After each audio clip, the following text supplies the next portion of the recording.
Yeah, I mean, you're opening up some things that, lead to, we can certainly go deeper with. So if it's all right with you, I'd like to pick up on a couple of those. Sure. You talk about, first of all, you say, even as a trained professional, you still come from a paradigm. And I think that part of what that points to is that this isn't academic. I do know a lot about ontological coaching. I've been teaching ontological coaching for the last 10 years, as well as being an ontological coach maybe for the last 15 years. So I understand completely in an academic way about the fact that we're driven by the paradigms we come from, that we're all seeing the world or being in the world in a particular kind of way, and that has its limits. None of that is of any use to me when I'm struggling with my own questions and dilemmas. I still need someone outside myself to help me see, partly because I think we're always blind to our blindness. Mm-hmm.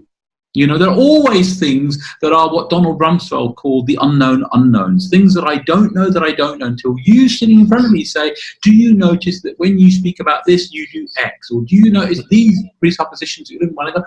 I never even noticed. They were so obvious to me that I don't see them. And I don't think that journey ever stops. Yeah, you mentioned cognitive blindness in one of your articles. Could you say a bit more about that? Well, cognitive blindness means that I don't see something. I mean, you will know this better than me because you speak two languages, at least two languages fluently. So when we grow up, we think there's just one way to describe things, which is German in your case and English in mine. We don't even know that there is more than one language, when we're very small. Unless we grew up in bilingual households, we think, table is table. That's it. There isn't any other way to call it than table. And then we might study Spanish and realize that there's mesa. But we're blind to the possibility that there is anything other than the way we see things. Right.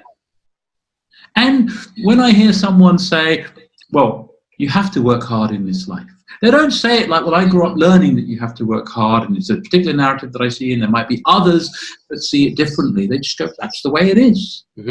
And it's a blindness. And then they meet someone maybe from a different culture, like the Italians have a word, dolce far niente, the sweetness of doing nothing, which lends itself to a very different way of seeing the world than, you have to work hard all the time, and life is about how hard you work. So that is blind to us, and we don't even know that we're blind to it. And I think that's what the cognitive blindness piece is pointing to, is if I know that I'm blind, I can say, I don't understand German, can you teach me? You're a German speaker. But if I don't even know that there is German, you can't ask questions. So I think that's a very big part of it. I think the other part in what you were saying, and it is connected with this idea of, that kind of academic thing, is that when we work within a linguistic or rationalistic mindset, then we think that, you just get over it. So when I hear some coaches talking about, very top level stuff of here's the goal, why don't you just do the things that you need to do to get to the goal?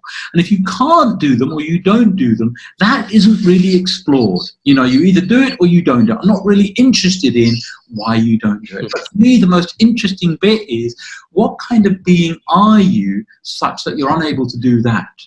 Mm-hmm. Because we all know how to be successful in the particular domains in life, or most of us do. We have to take these kinds of actions. And yet, some of us are incapable of taking those actions. How many people do we know who can't ask for help? It's easy. All you have to do is ask people in the network to help you. That's how you grow a new business. Yeah. It's all of the business books, etc. But what if you've grown up believing that asking for help is a sign of weakness? Well, it's not that they can't, they don't, right? Well, it's more than that. I think it is actually that they can't. It's unavailable to them as a possibility.